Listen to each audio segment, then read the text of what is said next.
All right, we're live.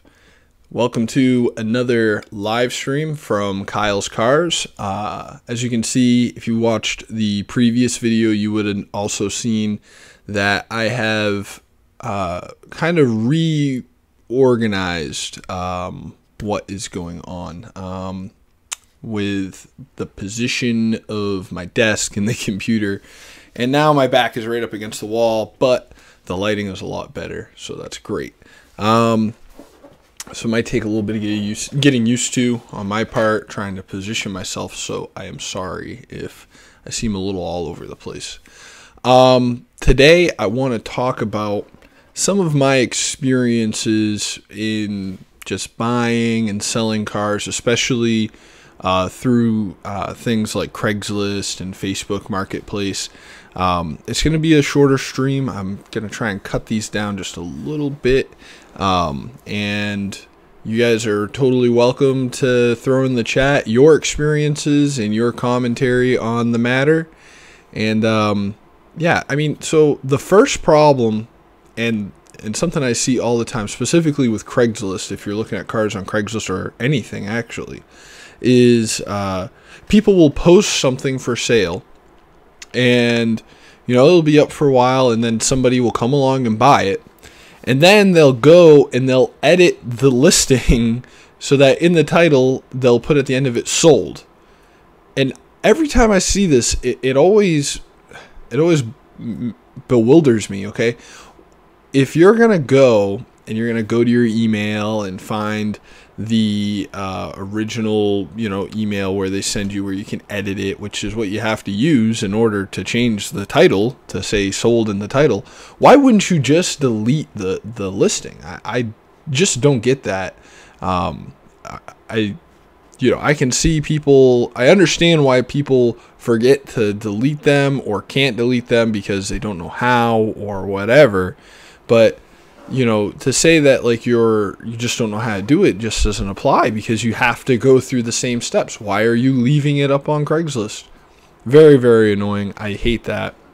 And I guess we'll just stick with the selling side, the things that I see when people are selling. Another thing is just the scams that are on Craigslist, and some of them are more convincing than others, but very, very often I see scams where they will go and just use some stock photos or take pictures from another posting of a car that's really nice, or a motorcycle or anything, and it's really nice, and they will put it for a super low price. Like I'm talking about a 2006 Toyota Corolla, and they only want $1,200 for it.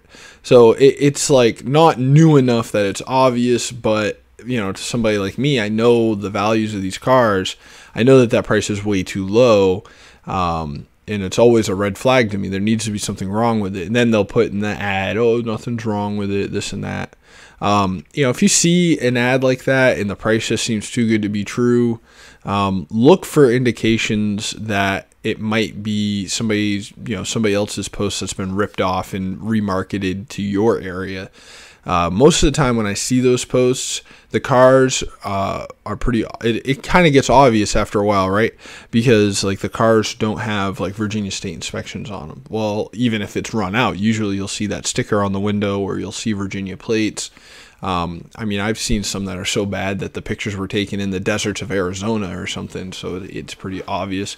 There was one that I saw years ago where it had European license plates on the car, so that was a pretty clear indication that was a scam.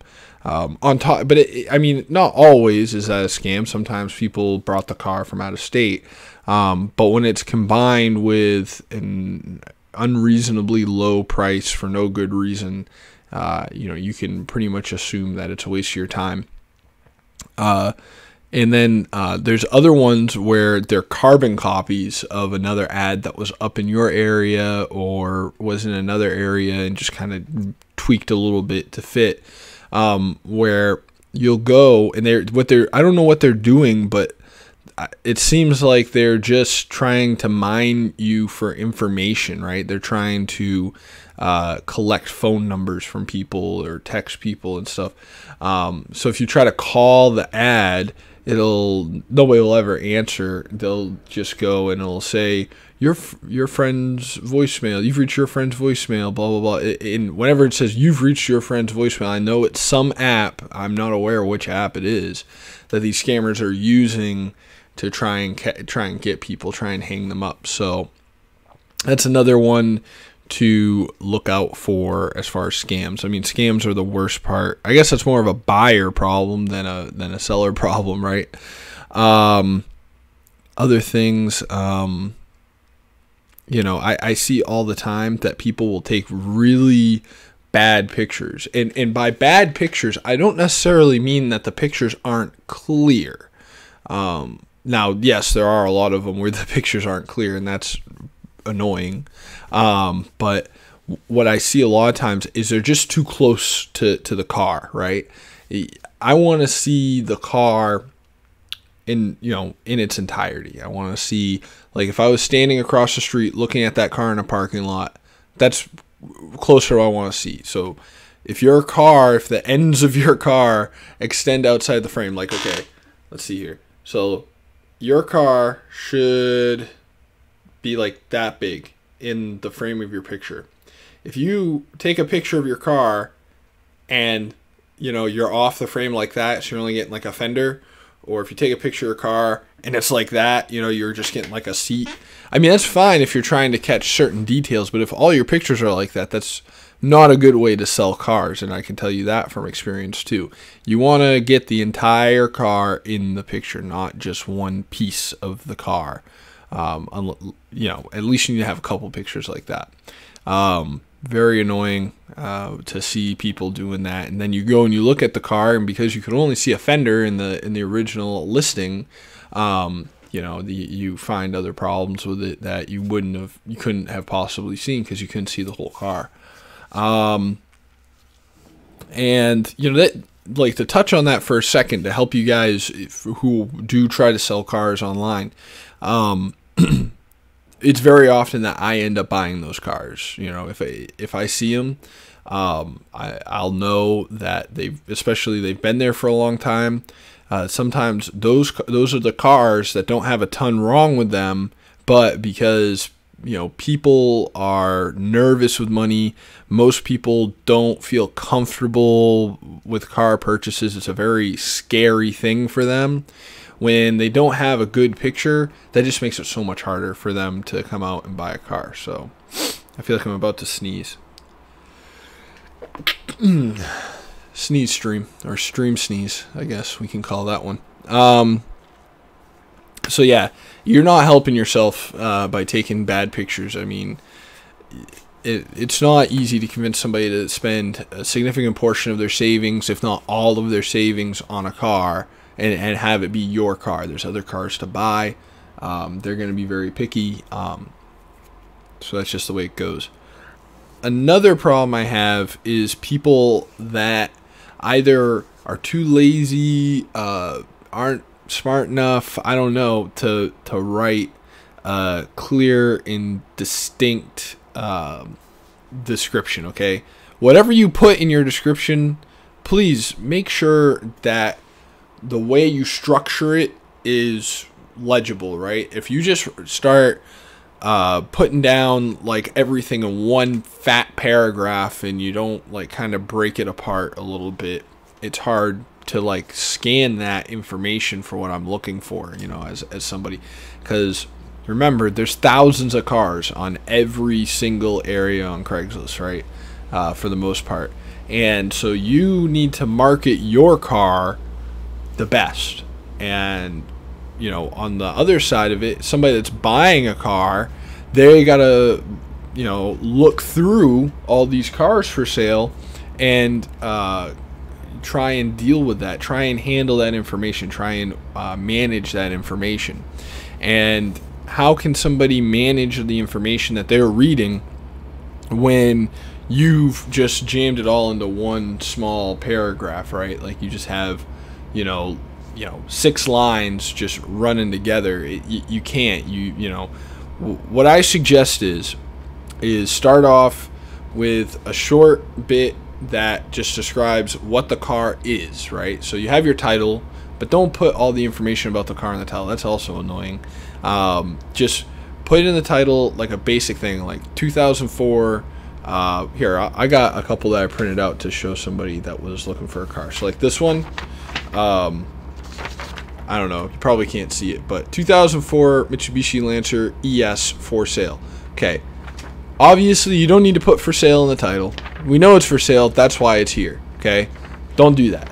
All I need to say is 2004 Mitsubishi Lancer. The ES trim level isn't worth anything extra. If it was an Evo, yeah, okay. If it's like a significant thing to the car, then yes, put that in there. But they could just put 2004 Mitsubishi Lancer, and that would tell people exactly what they need to know. Somebody that's interested in a Mitsubishi Lancer is going to click on it. That's it. Leave it short, and that's good. Okay? You obviously have your price and, the closest town or city to you. You don't have to put your exact little podunk town, but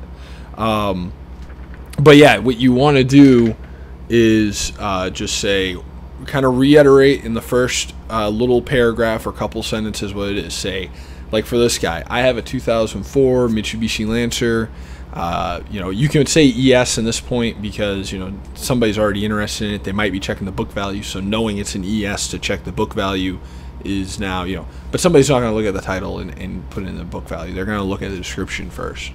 So you can say it's an ES. You can say with whatever size motor, blah, blah, blah.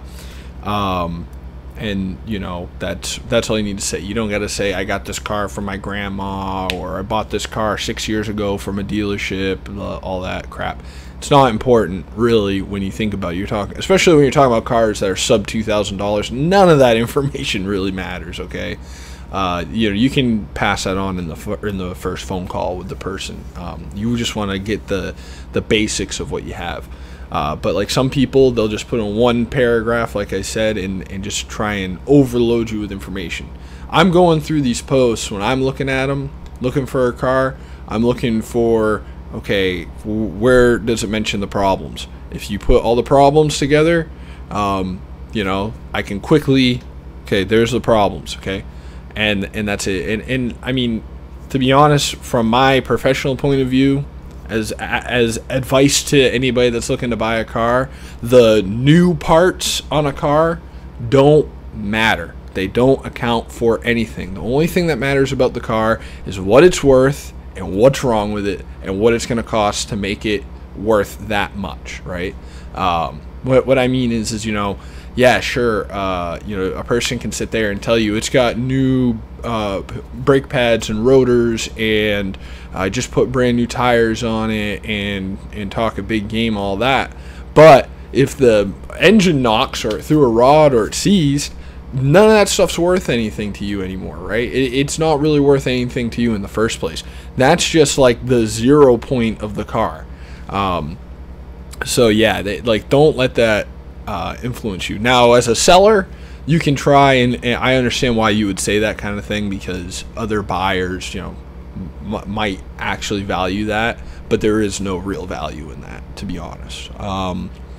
So yeah, and then when there is problems with cars, I don't know what's worse, right? When somebody thinks that they know what's wrong with the car, but it's obvious that they don't, or when somebody just says, I don't know what's wrong with it, it don't run. Okay, so I honestly don't know what's worse, but I think the problem is the same for both groups of people, right? Because your car has a problem. It doesn't start, right? We'll just use that, okay? Now, in both situations, when somebody says the car doesn't start, I think it needs spark plugs, okay? I know that person doesn't know anything, right? Like, your car, like, in all my experience, the only time I've ever experienced a car that wouldn't start because of the spark plugs is when there was no spark plugs in the car, Okay, that has never in my entire career been the reason why a car had a crank no start issue. It just hasn't been. So I know when I see somebody that says that they don't know what's wrong with it, and they're just making stuff up to hopefully reel people in to buy it, or they might know and they're just lying about it, which is worse. But I'm gonna assume the former. But then there's people that say, well, I went out to start it the other day and it just turned over and over and over and it wouldn't start. That's almost as bad too, because, it's just, the problem is I want to know what's wrong with it. And I feel like it shouldn't be that big of a deal. If you own a car, if you're driving it, just get it checked out. Ask somebody, like, what do you think it is? At least get some idea. So, Jason DeFalco, Jason DeFalco says OfferUp. OfferUp is another service, like a classified service. Kind of like, it's more like Letgo. Letgo, OfferUp, they're kind of similar to Facebook Marketplace. They're like an all-in-one app where you message the person and all that. He says OfferUp deletes any type of service you offer. If you say financing is available, they delete it. That's very interesting. I don't like OfferUp for any reason other than the buyers on OfferUp have been terrible for me. And trying to buy something on OfferUp seems just bad too. I don't know. I'm not a fan of it. It is free exposure. It's weird that they say financing is available, like that they would delete that. I don't know. That's really strange. But yeah, okay, good information, man. I never knew that. I've never put a service like that in an ad, so very interesting. Continuing on here. Yeah, so when somebody just says, car doesn't run, don't know why, I don't really like that either. Probably more honest than the guy that says his car won't run because he thinks it needs spark plugs. But, yeah, that's not good either. I mean, just look it up on the internet a little bit. There's information everywhere, right? And you can whittle, your problems down over time, just looking on Google and typing it in and looking at multiple people over time that have the same problem. And, sure, there's a chance that it could be a major problem, right? But there's a chance it could be a really small problem, and you can just say, hey, I believe this is the issue after doing a little bit of research in it. And, it could be like something tiny. It could need a coil pack, right? And that'll make it it'll make it much better for somebody to buy, right? Because they can say, yeah, with a certain level of certainty that it is, that it's going to cost that. You don't have a crystal ball, and if it's been sitting, you could have more problems. But at least try and do something, don't, especially if you're asking like a pretty good price for it. That's another thing is people that just think that they're giving the car away at, whatever price, right? So here's the thing.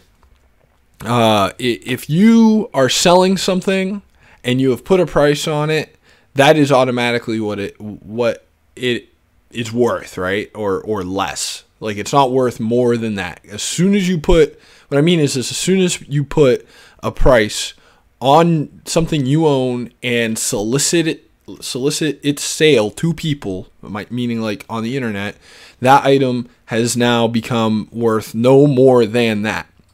So, like, for instance, situations where you have a car that's like $500, then, you can be pretty firm with it in whatever, but you don't have to say, I'm basically giving it away, Okay, here's the thing. Either A, the car has some major problems and it's really not worth any more than that. It might even be worth less than that, and you're just trying to cut and run.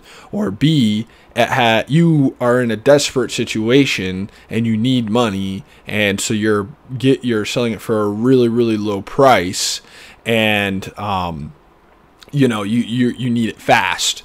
And so in either case, you're not giving it away. You are taking money. Now, if you're giving it away literally free, then okay, you're giving it away. But if you're asking even $1 for a car, you are not giving it away. Now, it could be a great deal, but you have to make that distinction. Greg asks, what do I think about a decent-looking car with a rebuilt title? Well, Greg, it really depends on the situation in your state regarding those types of titles, because there's 50 states, and they have different terminology on different types of paperwork. But I'll talk about specifically here in Virginia. There's rebuilt titles, and then there's salvage titles. Now, salvage titles describe a car which was in some incident and was determined to be a total loss by the insurance company, and the insurance company took delivery of that car and paid somebody the money that they thought it was worth minus their deductible. So what happens with a salvage car is the insurance company typically will send it to auction, a place like Copart. That's not as popular as IAA, and it has that stamped on the title. And then the state, at least here, requires that if you purchase a salvage car and you want to put it back on the road, there has to be an inspection done on that car by a state police officer to verify that you've made whatever repairs are necessary to use it on a public roadway again. And then if you pass that inspection, they will take and issue a new title, and that title will say rebuilt. Now, as far as the reliability of a rebuilt car, it's really impossible to say, okay? Here, because the thing is a ton of cars that really should be salvage title cars are not, and then they're rebuilt just barely. And I actually owned a car like that. It was a 2006 Ford Fusion that was purchased from an IAA auction and somehow did not get branded a salvage car. And some kid rebuilt it, meaning all he did was put a new bumper and a new hood on it. But the airbags had deployed, so, those were all out. The airbag module was obviously ruined. And the SRS system that module runs also runs the sensors in the seats and the seat belts, all that. So all that stuff still hadn't been touched, and this guy was trying to resell it, trying to curbstone it, honestly, for a regular private party value. And I think he did, now I remember, he did slap new airbags in it, but he did not replace the module. So it always had an airbag light on it. And he had a really hard time selling it because people would come and they would see, like, hey, the fit and finish on this hood and front bumper are a little bit off, and why is the airbag light on it? And it was really lucky that the average person didn't fall for that, bad situation. And then finally, I came across it because he just could not get rid of it. He did sell it to me at a loss when you consider his parts. And I finished the job and got it to where normally you should be able to get a inspection done by the state police to get a rebuilt title. But the fact of the matter is there's cars up and down the road at every used car dealer that are rebuilt that don't have a rebuilt title. And I would say probably at least half of them. So yeah, with a rebuilt title, at least you know what you've got.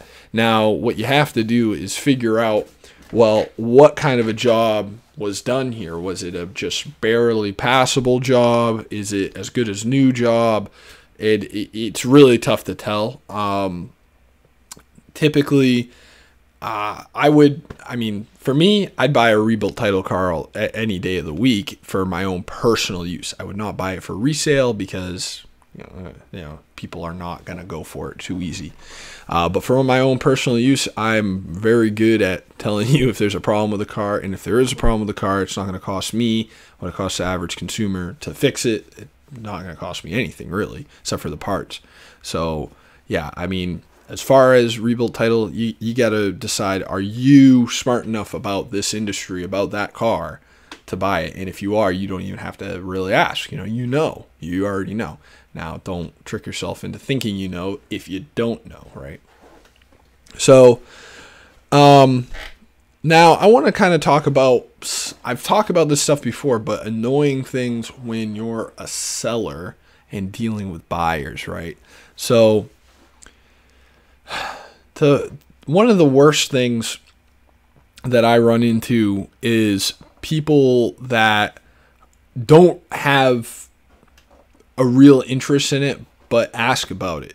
And what I mean is I don't really know if what's going on, but it seems common that people will inquire about something I have for sale.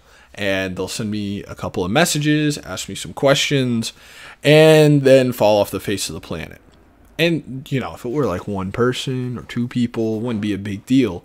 But it is a ton of people, like ridiculous amount. And that time adds up like a lot. Like, that's a lot of time wasted dealing with people that are asking questions, texting back and forth, that don't ever even come and look at the car.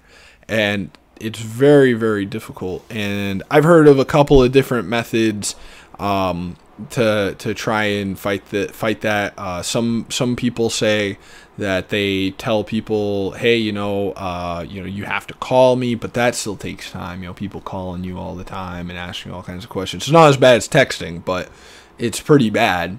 And then I've heard like some people that don't even respond to any of those questions, and they just say, if you want to know anything about the car, you have to come and look at it. And I've tried that personally, and it doesn't really work, unfortunately. Just people, the person that wants to buy the car is probably going to text you or call you, right? And they're going to want you to answer the questions because, some of these people travel a long distance, right? Sometimes the buyer for your car, I've had people drive up from North Carolina. I've had people drive from, the Appalachian Mountain areas and in Maryland. And, these people are not going to make that drive and take that time out of their life if you're not willing to answer their questions. And they don't see it from your perspective, right? They only see it like as from the perspective of it's a guy selling a car, and, he'll answer the questions if he wants to sell the car.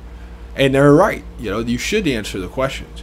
So my thing is I try to tell people, I don't really know what to do. I'm here advocating it, right? If you're watching this video and you ever looking at buying a car, please don't ask 100 questions and fall off the face of the planet. Think about the purchase before you ask the questions about it. And then if you hear a response, to one of the questions, just respond to them and let them know, hey, I'm sorry. Because there's nothing worse than like somebody like, okay, is this guy gonna text me back? Just text him back and be like, hey, I'm sorry, I'm not interested. I try to do that as much as I can. And it's hard for me because I look at a lot of cars and I look at cars for other people all the time and buy cars and help people buy cars all the time. But I try my best to treat people the way I like, buyers to treat me, or prospective buyers. So yeah, that's really annoying though, is all that time. That is a huge time suck right there. Another thing is people who just don't have the money that are asking. That's worse, right? I'm sure some of the people that fall off the face of the planet don't have the money, but I had one situation actually on LetGo, which, like I said, is kind of like OfferUp, as we discussed before, where a woman had inquired about a car I had for sale. It wasn't even my car. I was selling it for somebody else, but I was kind of doing the legwork for them because they had done some work with me. And this woman asked about the car, and she says, tries to lowball the price. Not excessively though, but it was kind of low. And because it wasn't my car, I didn't really want to say no exactly. But what I wanted to do was pass the offer on to the owner, right? Who was not as well versed in technology as me. So the woman says, I said, so I think the car was priced at like $1,500, right? And she says, hey, can you take $1,000 for it? you know, and then, you know, I said, possibly it depends on when you're going to come and pick up the car. And then they they go. Then she goes and says, "Okay, I didn't think that you would respond." Which I'm like, okay, like, why did you message me if you thought I wasn't going to respond, right? She says, "I didn't think you were going to respond, but I should." Now, mind you, this is like the end of a month, the beginning to like no sooner than the first of the month, right? Probably more like the 28th of the previous month, and she's saying that she'll have the money on the 15th. And I mean, that's just ridiculous. You know, you can't make an offer on a car without seeing it, and you know, and just, you know, blindly, like, that's the first message she sent me, which did pique my interest. And she makes an offer on the car without seeing it, and then doesn't even have the money. Like, come on. And so I told her, don't message me again. And you know, so then she goes, well, that's rude. And so I responded, no, what's rude is you know, trying to lowball people when you don't even have the money that you're lowballing to. She responds to me and says, oh, trust me, I have the money. And I said, obviously not. It looks like you're waiting for your welfare check to come in, which was pretty harsh. And on Letgo at this time, people didn't have pictures on Letgo. And like, so all I could see was that her name was Star, which, I mean, that could be just a screen name. You know, you can put anything. You put Rusty, Star, Asshole 22, whatever. I didn't know anything about her. And I didn't even really know that it was a woman, to be honest. And I'm just assuming now that it's a woman.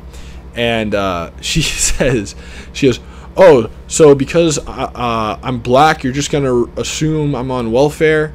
And I said right back to her, I said, I didn't know that you were black until you just told me. The reason why I assumed you were on welfare is due to the fact that the date that you're going to have money is on the 15th. You know, if you want to, you know, so don't try and race bait me, because that's just not what I was saying. So, Jason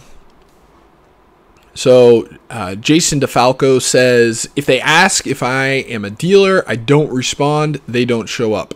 There are so many illegal flippers in the state of Florida looking to steal your car. I don't mind answering some questions, but I always wrap the conversation up with, you really need to take the time and come over here and view the car's current condition. I don't want to waste your time. Yeah. And he says, I honestly wish they made a system where if you made an offer and you accept, it does automatic ACH out of the bank account into yours. I mean, so that sounds like, Jason, a system where if you make an offer and you accept, it does an automatic ACH. That's like more like an escrow type of situation. But yeah. I'm not really sure how that would work. I kind of understand what you're trying to say, that you want to, you know, people to, you know, if they're making an offer that they have to pay to make the offer, that would be cool. But yeah, you know, something about that is, if you remember the hard body truck, actually, I don't think I've ever told this story. You guys have been watching my channel for a while. You might remember that I had a lowered hard body Nissan truck, and I did end up selling that truck because it had, like, the transmission cross member was damaged, but where it bolted into the frame was kind of twisted up, so I ended up selling it. And I didn't even ask that much. Like, I think I was asking like $1,200 for it, you know, a running, driving truck for, you know, inspected too for $1,200. So, you know, forget that it was lowered and had nicer wheels on it. You know, I mean, it wasn't a pretty truck, but it was interesting. This, you know, I had people that were pretty, you know, seriously interested in it, but it was just hard to get people out there to buy it because it wasn't like, you know what I mean, because it had already been lowered, so it wasn't like as easy as if it were just a stock truck. And so somebody that wanted to use it for landscaping could, or somebody that wanted to lower it themselves could. You know, it was actually had some stuff done to it, which actually made it harder. But there was one guy, a Spanish kid, that had been messaging me for a while about it, and just all over the place about buying it and saying like, oh, I'll give you $700 today for it. And I said, no, I'm not going to take 700. The lowest I'll take is, at that time, because I just posted it and I really wasn't super excited about selling it. I said, oh no, I really want to get, 1,100 for it at the least. Because like I said, it was like the same day. And then he's like begging me, please, let me buy it. I'm like, dude, I'm not going to sell it for that. So then a week goes by, and I assume he must have got another paycheck, because then he comes back and says he'll pay me $900. And I said, well, I'll meet you in the middle on that and do it for $1,000. And, then he gets all, begging again, this and that. And then he goes, okay, I'll give you $1,000 for it. I'll be there tonight. And then, tonight comes and guy doesn't show up, and so I tell him, hey man, don't ask me about this truck again, okay? You had your opportunity. And mind you, he's been like throughout all this, he's asked me 100 questions, sent me 1,000 messages total, and finally we get to the point where he's supposed to come out and he doesn't show up after he begged me to sell him the truck. So I tell him, dude, don't come back, don't message me again. I don't want to hear from you again, okay? And I actually blocked him. I think it was actually on OfferUp, and this is one of the reasons why I don't use OfferUp anymore, because I had actually blocked him, but he had my phone number to call me when he was close. So then this dude calls me again, the next day saying, hey, I want to come over, but I just can't get that last $100. I'm like, well, then don't bother me. You don't have the money. And then, so then, the time goes on, and then 2 days later he says, okay, I have the $1,000, and I'll be there at this time if you can. I said, okay, I'll be here. So this dude rolls up, and he doesn't really speak very good English, but whatever. And he rolls up with an older guy driving, and they have this little Ford Ranger with the world's most beat up car dolly. Like, this thing is rusted from top to bottom, the truck and the car dolly. And they roll up, and the kid comes out of the Ranger, and I really don't trust him, and I really don't even want to sell him the truck because he's wasted so much of my time. But he gets out and he walks up to the truck, and I had already had issues, and I've talked about this in one of my previous videos, where people came and looked at the truck, and they dumped the clutch in the truck when they were trying to drive it, and caused an issue with the mass airflow sensor because it like backfired when they dumped the clutch in it and stalled it out. So I was hesitant to let people test drive it after that point, because I understand not everybody's very good at driving stick shift. And so he said, well, can I drive it? I said, no, I'll drive it for you. You can ride in the passenger seat, but you can't drive it until you've bought it. And, it wasn't anything like I was trying to hide anything. It's just because of my experience before.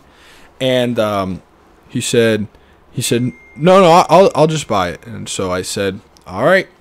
And so the dude hands me over $900. And then I said, okay, well, you're short $100. And then he goes, oh, okay. And then I, finally get the $1,000.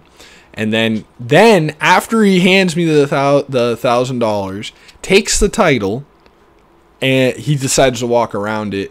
And then he walks around it and then says he wants to change his mind. And I'm like, after everything I've been through, like, I would not normally care. Like, I would be like, what, you're fine. Here you go. Just give me back the title and you can go, you're fine. But this dude put me through so much, calling me, texting me thousands of messages, and not showing up, me waiting up for him late at night, going out of my way to sell him this truck. And then this dude thinks that he's going to hand me the money for the truck finally, and then change his mind. I was like, no, man, you bought it. You're hit on that one, buddy. Like I said, I would never do that to a normal person, but somebody that's just as, inconsiderate as that guy, I didn't really have any problem with it. So, but yeah, as far as that goes, that's like the closest story I have to like having an ACH draft from one person's bank account to mine when they make an offer, which is literally, that's like the situation where you want it, because he wouldn't be sitting there making offers unless he could do it. I mean, you could always sell a car on eBay. They require a deposit within so many days, so that helps. prevent people from making bids that they really can't stand behind, because they know that if they make a bid, they have to pay at least a deposit. But yeah, I don't think, like, as far as like the dealer market or even the private sale market, there being like a widespread escrow system like that, I think it's pretty unlikely, unfortunately. Another thing is, like, if you're buying stuff with Bitcoin, that happens too. If you've ever bought anything with Bitcoin, they escrow your Bitcoin, so that way, if you don't receive the item, the idea is, because Bitcoin you can't return, like you can't force the person to return the money. So what they do is they put it in an escrow account, and you guys just decide together that escrow account is trustworthy. And so, which, I mean, is obviously can be a tricky situation. So, but yeah, so you put the money that you're paying for the item into the escrow account, and then when the person, when you receive the item, and they move that money into the other person's account. So yeah, just interesting facts there. So yeah, this video's running about 40 minutes long. If you guys don't have any other questions or comments for the chat, some of you guys watch this for quite a long time, actually, surprisingly, good amount of you. Thank you guys so much for watching. If you like this video, give it a thumbs up. If you dislike this video, you can go ahead and dislike it, because guess what? YouTube counts both as the same. They're both equally likes, according to the algorithm. And if you guys like what I'm doing here and you like watching this kind of content, please go ahead and subscribe for more, and I will catch you all in the next one.